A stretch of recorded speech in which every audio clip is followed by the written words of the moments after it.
शीशे पे नमक डालते ही चौंक जाएंगे। नमस्कार, आर्यस वर्ल्ड में आप सभी का स्वागत है। आप लोग कैसे हैं? आशा करती हूँ आप लोग बहुत अच्छे होंगे। तो रोज़ की तरह हम फिर से लेकर के आए हैं अपने किचन के और घर से रिलेटिव ऐसे किचन के हैक्स जो कि हमारे बहुत काम आने वाले हैं। तो देर ना करते हुए सबसे पहली टिप्स हम शुरू करते हैं। जैसे बच्चों को हम छोटे ये कड़े पहना देते हैं, उसके बाद में जैसे जैसे बच्चे बड़े होते हैं तो हम ध्यान नहीं देते हैं, कड़े को नहीं निकालते हैं, तो ये बहुत टाइट हो जाता है। फिर बच्चे बहुत परेशान होते हैं, इसको निकालना बहुत ही मुश्किल होता है। तो उस टाइम पे आपको क्या करना है, इस तरह से एक पन्नी ले लीजिए और पन्नी को इसके अंदर इसको हमें डाल देना है। देखिए, इस तरह से डालने के बाद में अब इस पन्नी को आपको कुछ नहीं करना पड़ेगा, धीरे धीरे। थोड़ा टाइट ज़्यादा था इसलिए हमें थोड़ा टाइम लगा। अगर थोड़ा कम टाइट होता है तो जल्दी से निकल जाएगा। देखिए, जैसे जैसे हम पन्नी को खींचेंगे बस ये निकल जाएगा, नहीं तो यही होता है कि हमको इसको काटना पड़ेगा तभी ये निकलेगा, तो बच्चे डरने लगते हैं। तो इस तरह से आप निकाल सकते हैं। देखिए, ज़्यादा टाइट होने के चलते ये बच्चे के हाथ में थोड़ा सा जो है रेडनेस आ गई है, लेकिन आप इसी तरह से निकाल सकते हैं। तो गलती से कभी भी ऐसी सिचुएशन आ जाए तो एक पॉलीथीन की सहायता से आप इसको कड़े को निकाल सकते हैं, क्योंकि बचपन में सभी को शौक़ होता है, कहीं भी जाते हैं तो हम दर्शन करने वहाँ से कड़े ले आते हैं, बच्चों को पहना देते हैं। नेक्स्ट टिप्स है हमारी, जैसे इस तरह के शादी के कार्ड होते हैं जो हमारे घर में ढेर सारे पड़े होते हैं, तो इसको हमने जिस तरफ लिखा होता है उसको हटा दिया है। उसके बाद में इसको हमने अच्छे से फोल्ड करके रख दिया था। अब इस तरह से गोल सर्कल हमें बना लेना है। वैसे तो मैंने सारे बना करके रखे हैं, सिर्फ आपको बताने के लिए इसे हम कट करके दिखा रहे हैं।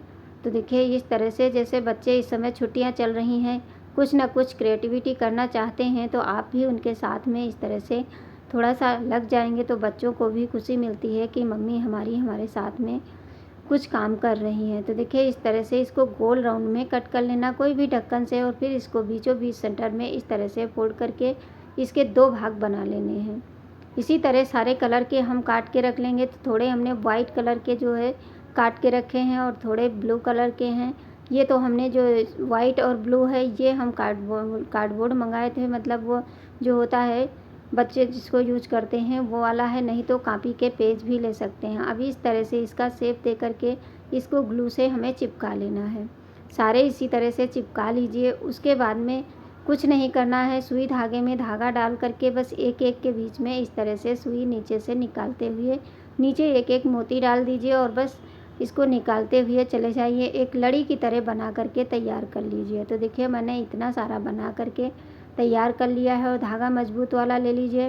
तो इससे एक झूमर बनके तैयार हो जाएगा। ऊपर में आप इसको एक बड़ी सी घंटी डाल दीजिए और इस तरह से कहीं भी इसको टांग देंगे तो ये बहुत ही सुंदर लगता है। छोटी बड़ी लड़ियाँ बराबर से बना करके इसको रख लीजिए। तो उम्मीद करूँगी ये भी टिप्स आप लोगों को ज़रूर पसंद आएगी। ये बहुत ही सुंदर लगता है और ना इसमें एक भी पैसा खर्च होगा और ना ही आपकी मेहनत।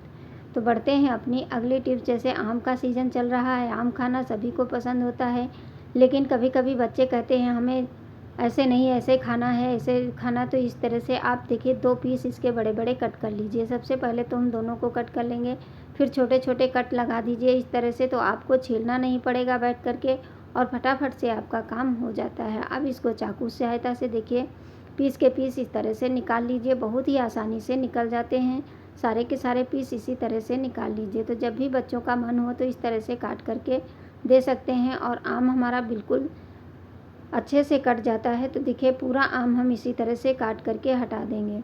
फिर आपको दिखाते हैं कितने बढ़िया से पीस तैयार होते हैं। तो बच्चे भी इसको अच्छे से एंजॉय करते हैं। और इसका जैसे मैंगो शेक बनाना है तो उसमें भी आप इसको डाल सकते हैं। तो देखते हैं अगली टिप्स हमारी ये छोटे छोटे जो क्लेचर होते हैं ये हमारे बहुत ही काम आने वाले हैं। ये बहुत ही अच्छे होते हैं। इनको आप कभी भी अगर हल्का सा ये ख़राब हो जाते हैं तो हम लोग इसे फेंक देते हैं, लेकिन आप क्या करिए, इसको जब भी आप नेल पॉलिश लगानी हो तो, क्योंकि ये थोड़ा सा हमारा ढीला हो गया था और इस वजह से इसको हम रख दिए थे, जब भी नेल पॉलिश लगाएं तो इस तरह से इसको लगा लीजिए फिंगर पे के ऊपर और फिर नेल पेंट लगा सकते हैं। क्योंकि बड़े अगर क्लेचर से हम लगाते हैं तो उतना अच्छे से नहीं बनता है। छोटा क्लेचर इस तरह से लगा करके आपकी नेल पॉलिश ज़रा सी भी इधर उधर नहीं होगी और बहुत ही अच्छे से लग जाती है। तो सारी उंगलियों में आप इसी तरह से लगा सकते हैं, चाहे पैर की उंगली हो या हाथ की, क्योंकि ऐसा होता है कहीं ना कहीं गलती हो जाती है तो हाथों में इधर उधर फैल जाती है, तो बहुत ही गंदी भी लगती है और छुटाओ तो फिर पूरे हाथों में लग जाती है। तो देखिए इस तरह से ये छोटे क्लेचर आप कभी भी ख़राब होने के बाद कभी मत फेंकिए, इस तरह से आप इसको यूज कर सकते हैं अपने नेल पेंट लगाने के लिए। तो आप लोगों से एक रिक्वेस्ट है, प्लीज़ आप लोग वीडियो को तो वॉच करते हैं लेकिन एक भी लाइक नहीं करते हैं, तो प्लीज़ एक लाइक कर दिया करें। आप लोगों के एक लाइक से मुझे बहुत ही मोटिवेशन मिलता है। नेक्स्ट टिप्स है, जैसे कि हम लोगों के जो दरवाजे होते हैं काफ़ी पुराने हो जाते हैं, तो इनमें से आवाज़ आने लगती है। उस टाइम पे आपको क्या करना है, अब हर वक्त तो इसको हम सही नहीं करा सकते हैं, तो क्या करेंगे, थोड़ी सी वैसलीन इस तरह से ले लीजिए, किसी चाहे चाकू हो या चम्मच के उससे ले लीजिए, और जहाँ पे ये हमारा लगा होता है वहाँ पे इसको हमें लगा देना है, और बस दोनों साइड से इसे लगा देंगे तो जब भी इस पल्ले को हम खोलेंगे बंद करेंगे तो इसमें से आवाज़ नहीं आएगी, और ये बहुत ही अच्छे से वर्क करता है। आप सारे पल्लों में इस तरह से थोड़ी थोड़ी लगा दीजिए। बस ये देखिए ये चिकना हो जाता है, इसकी चिकनाहट से ये नहीं ख़राब होते हैं और ना ही आवाज़ करते हैं। नेक्स्ट टिप्स है हमारी, जो कि है शीशे को लेकर के। ये छोटे से जो मिरर होते हैं, ये छोटा हो या बड़ा हो, जब भी गंदे हो जाते हैं तो हम डायरेक्ट ऐसे ही कपड़े को गीला करते हैं और पोंछना शुरू कर देते हैं। इससे हमारे जो है शीशे ख़राब होने का भी डर रहता है। और आजकल तो फैशन है, घर में खिड़की दरवाजे खिड़कियाँ जितनी भी होती हैं वो शीशे की होती हैं, तो उनको साफ़ करने के लिए बहुत ही यूज़फुल टिप्स लेकर के आए हैं, जो कि आपके बहुत काम आने वाली है। थोड़ा सा पानी ले लीजिए, आपको अगर ज़्यादा शीशे साफ़ करने हैं तो ज़्यादा ले लीजिए, और बस इसमें हमने आधे से आधा चौथाई चम्मच, क्योंकि मैं सिर्फ एक ही दो शीशे साफ़ करके आपको दिखाऊंगी।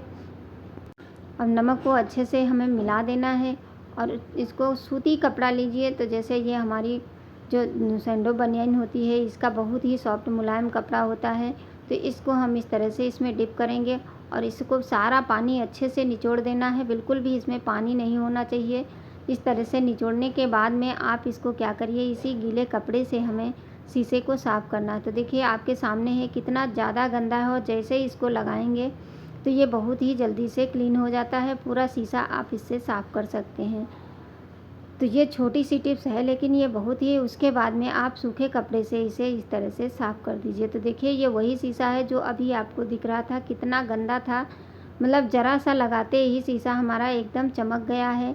आप इसी तरह से आप अपने शीशे को साफ़ कर सकते हैं, चाहे छोटा हो या बड़ा हो। तो चलिए अब हम इससे बड़े वाले शीशे को भी साफ़ करके दिखाते हैं कि बड़ा वाला भी शीशा आपका बहुत अच्छे से क्लीन हो जाता है। जैसे कि हमारे बेडरूम में जो शीशा लगा होता है, जो हमारा सिंगारदान होता है, उसमें शीशा होता है। तो देखिए बच्चे जिसके घर में हैं तो ये शैतानियाँ होती रहती हैं, तो इसलिए बच्चों के घर में इसी तरह से हम जल्दी से अपने चुटकियों में काम निपटा लेते हैं। अब इसी पानी को हम पूरे पे पहले लगा देंगे इस तरह से, उसके बाद में इसी ना दूसरा कपड़े की आवश्यकता पड़ेगी, क्योंकि ये हमारी बनियान फट गई थी।